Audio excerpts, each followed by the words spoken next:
Greetings, fellow Ambazonians.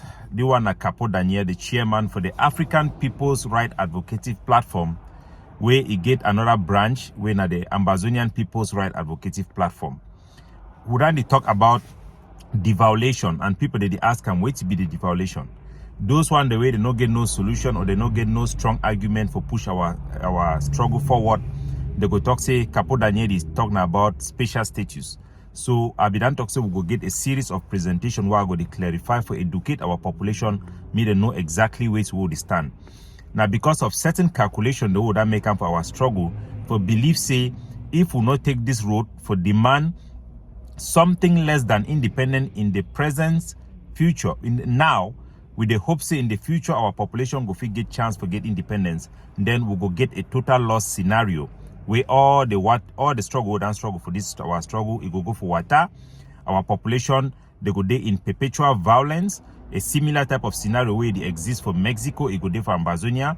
The Ambazonian forces, the way they be organized, they go end up like the Lord Resistance Army where they stay for bush forever, and they go become a problem to our community. Other Ambazonian forces, the way they stand for fight, they go end up like the Tamer Tigers due to the dynamic of our struggle.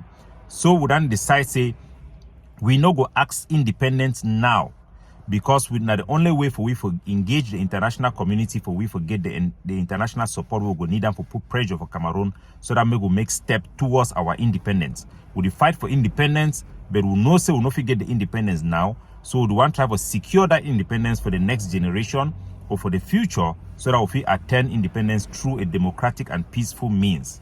So we push for devolution for Cameroon as a solution. I go to explain for now where to be devolution. Is devolution special status? No. Special status is what Paul Biya has offered so far out of the Grand National Dialogue. Special status is an administrative measure given by Paul Biya to address the Anglophone problem. It is cosmetic. It does not address the problem. It actually makes the problem worse.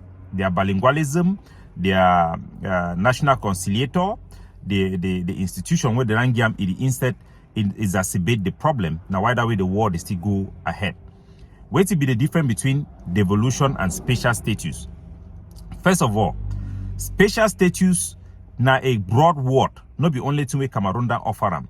But for make our people they understand, when you use legal words them, law na a technical, na a profession, na a technical terms. Every legal word na a technical terms. So if you go for dictionary, there you go look for the definition for where to be devolution. You go get way to where the layman they talk or English they talk, but you know go give you the definition of a devolution. When you want to define a technical word, you need to go for their own dictionary. So engineer then get their dictionary, you get aviation then get their dictionary, law also gets its own dictionary way different from every country. You also get international law. So devolution not be just way to where dictionary tell you.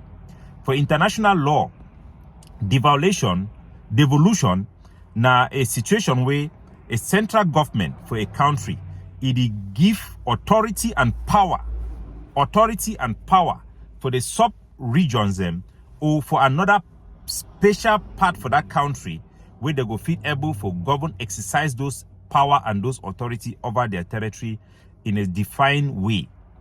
The example then for international law for devolution na Scotland, Wales, and Ireland, where they don't gain devolution for Britain for form the United Kingdom. So United Kingdom now one country, but inside that one country, it get other country them for inside like Ireland, like Scotland, like Wales. Those country them, the Great Britain, if them get a devolution for give those people them and those countries certain powers them where it then maintain their identity, give them a pathway way through democratic process they will become independent. And all those laws them it be subjected to the agreement or the content of that devolution. So for a devolution for we for Ambazonia, what we mean by devolution, now so one make Cameroon he relinquish some authorities and power for Ambazonia. Would he piggyback on which way the Cameroon government said they don't can accept them for the Grand National Dialogue? Say yes, they be study war and talk say there is no Anglophone problem. Now through their own process that are established and say we Ambazonians them, we the people for former British Southern Cameroon will be a one and unique people them way based on our territorial integrity, our history, We are a special people. We are not like other regions of Cameroon. A devolution would one time it not be a special status because it be a constitutional structure of Cameroon. We want make for the constitution for Cameroon, make it define how the country be constituted. Through that process, it will establish and it will preserve our territorial integrity and our statehood.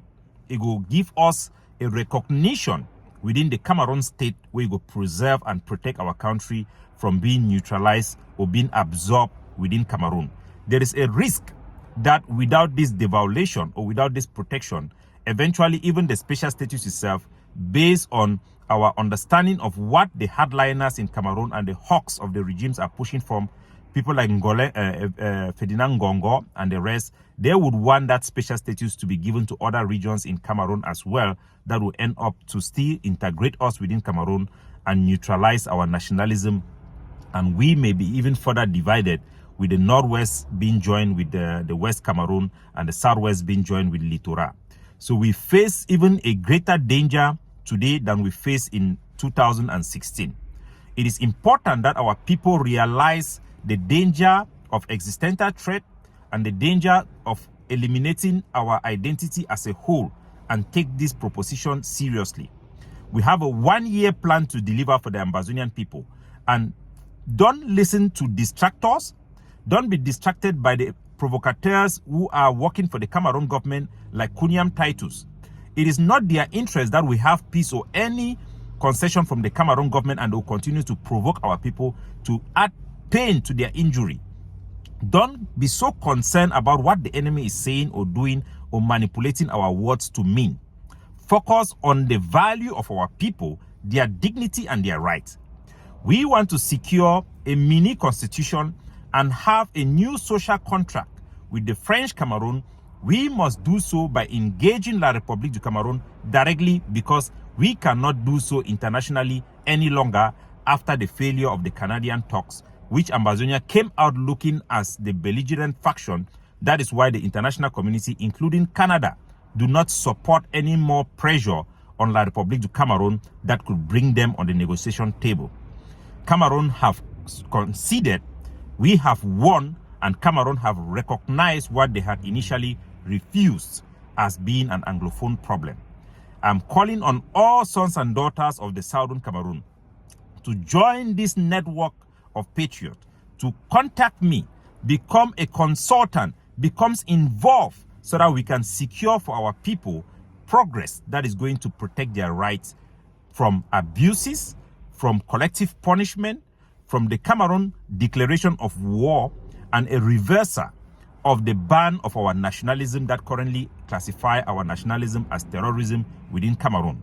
It is time for us to be reasonable and release our political prisoners and bring back our refugees and bring back peace in our land. A just peace that is sustainable, that is going to bring development to our population and enable our people to have one step towards independence and be able to have our own flag in our own territory, have our own constitution, have our own governor that we can elect. Yes, for somebody to say that it is one Cameroon, it doesn't matter. In United Kingdom, it is one country. But the people of Scotland, the people of Wales, they have their flag. They sing their national anthem. They elect their officials. They make laws for themselves. They police their territory. And this is the only way we can come out of this war. The violence, the Ambazonian problem we have with extremism will only destroy whatever we have as an English identity and any possibility for us in the future to even revive our nationalism or the fight for self-determination of our people. We don't want to become like the Tema Tigers. We don't want to become like the Rohingya Muslims. The risk to our population and our existence and our livelihood is real. I've been working in this struggle like a young man, and I've evolved, working with every single group. I've represented our struggle at the highest level. We are engaged to secure international partners and international support that the Cameroon government will be unable to stand for. We will reach out to everybody in Cameroon, including political parties, personalities, and anybody who can have a say, including celebrities who can help us. If indeed there is a goodwill for the sake of humanity, for us to have an equitable society where our people can simply live in peace, exercise their basic human rights, and express themselves as a unit, as a nationalist. Whatever that name may be called, that is what we must adopt, and that is what we must do to go forward. The status quo only helps Cameroon. Those organizations that have existed pre-2023 are all becoming so partisan that they have become all in a vegetative state. There is no hope in them. They will only maintain the status quo because their people who are in the diaspora are already satisfied and are not willing to relinquish their virtual power that they have. Some soldiers on the ground who have also been caught up in the web of economic interests, receiving tax money from people, collecting money, harassing our people, they are also not going to stop. We don't expect everybody to come on board. We have the vast majority of our people on board, and we want everybody to reach out to join this movement for the vision of a devolution of Cameroon as a solution to the Anglophone problem. This solution will preserve our territorial integrity, our sovereignty, will give power to our people and authority to our people, will protect our identity, and will help us evade the total loss scenario that we foresee. We'll continue to engage our public and give you the detail in the content of the devolution proposition as we work for a concrete document to reach out to the international community before we engage the state of Cameroon directly. God bless you all.